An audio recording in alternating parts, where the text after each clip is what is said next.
always a pleasure to see you and Lovely talk about seeing your you films. again. I saw this morning, and it was quite a film page turner for me. I mean, I was on my toes all the time. Is it the same when you read it? You read the novels. It's so psychological and mysterious at the same time. It is, and dark and cold and beautiful. And I think, yes, John Esbo has the most incredible way of writing that keeps you intoxicated, and he describes milieu in the most exquisite way. It kind of becomes a character in itself, which I think is one of the reasons to why Thomas felt it was so important to actually shoot in and around Norway, Oslo. Yes. But it's an intoxicating, incredible film.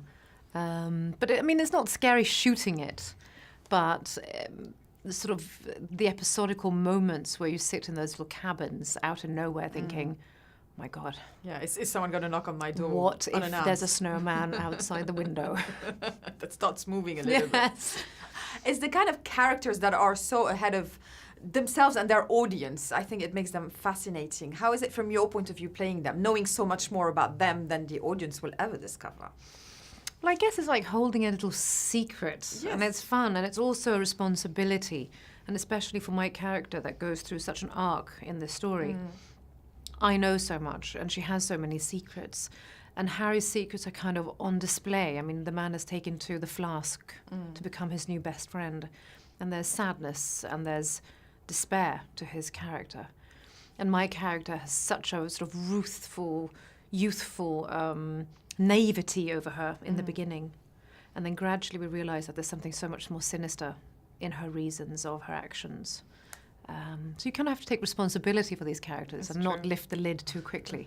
And if you've read the books, do you feel also responsibility for the fans of the book itself, or it's a film and then you give it your own take? Well, I think it's a mixture. There are millions of people who read these books.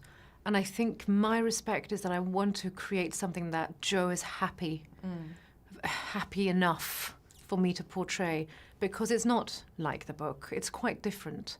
And I know that he's been a part of the process of making the film, and that's a relief for me.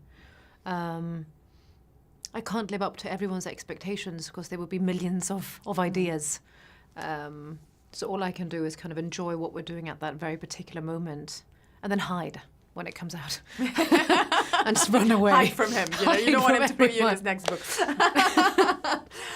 I could almost feel the snow myself watching it. I mean, it's so much part of the film. Obviously shooting it in the surroundings and all that.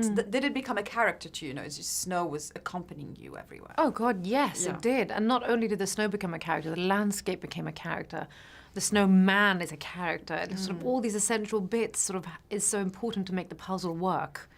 And it's scary. It's kind of funny looking at this snowman. I'm looking at the snowman right next to you, thinking that it's a symbol of youth and kids and naivety and fun, and we throw snow at each other, we turn around and who's there? And then all of a sudden it becomes a grown-up game with a more lethal outcome. Sort of the child inside of you wakes up and kind of has to hide, and it's a very unsettling game, isn't it? Yeah.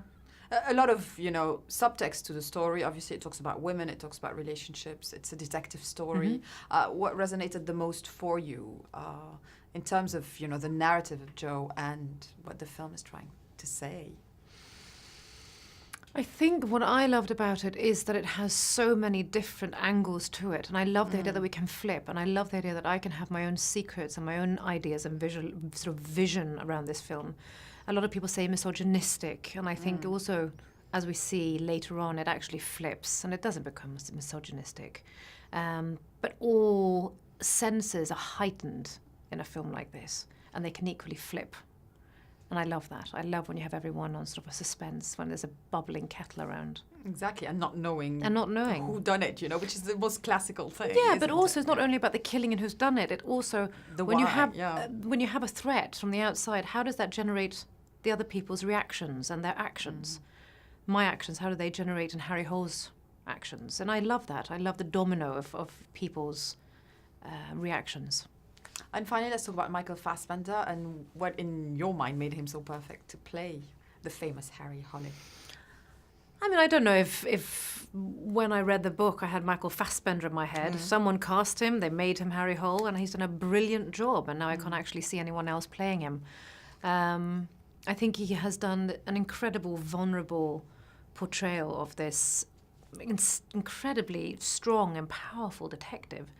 I think he balances vulnerability and destruction and despair beautifully with just being really goddamn good at his job. There's such loneliness over him, isn't there? Absolutely.